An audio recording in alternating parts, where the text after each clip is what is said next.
everyone, and welcome back to the HCBS Community of Practice. Today we'll be going over HCBS requirement number 6. And before you start watching this, I do want to say that HCBS requirement number 6 is for residential providers. It does not apply to day programs or employment sites. However, the skills that we'll be introducing in today's video are absolutely applicable to all human beings and can work with the people that you support as well as your team.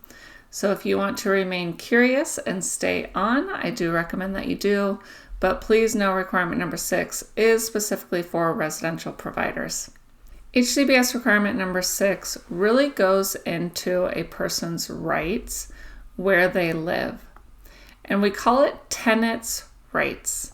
And tenants' rights really speak to the fact that the unit, the home, is a specific physical place that can be owned, rented, or occupied under legally enforceable agreements by the individual receiving services.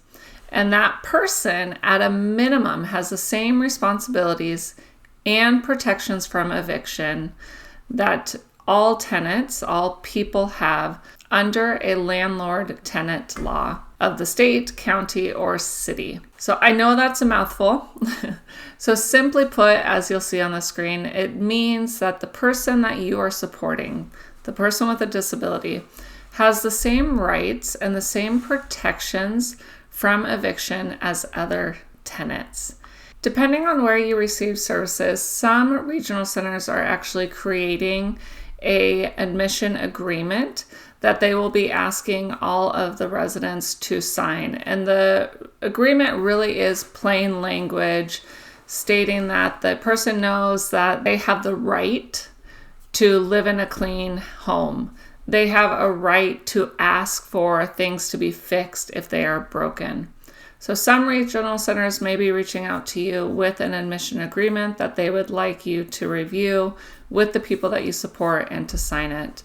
But really, when they're looking at requirement number 6, is that as a provider, you will need to ensure that there is a rental or resident agreement in place, and that agreement gives the person the same protections as another person, as maybe you or I would, who rents their home. Within the activity packet that we've provided, you will see a description of the requirement as well as 2 questions. And the questions are there so you can assess how you are doing. And the first question asks, does the individual, so do the people that you support, have a lease, residency agreement, admission agreement, or other form of a residency agreement? Again, it's pretty clear cut. It's either a yes or a no. But the second question goes into, does the person understand and have they been informed that they have the right to relocate or request new housing?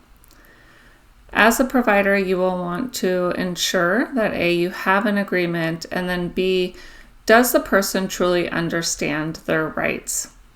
Oftentimes in services, what we find, just in all human interactions, that there are times where people don't fully understand what it is that they are signing, or they may have forgotten.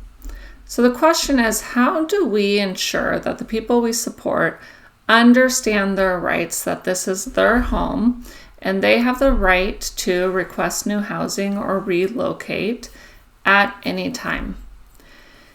And to illustrate this, I'd like to show you a video. This is done by Tri-County Regional Center, and they have done a fantastic job creating these animated series.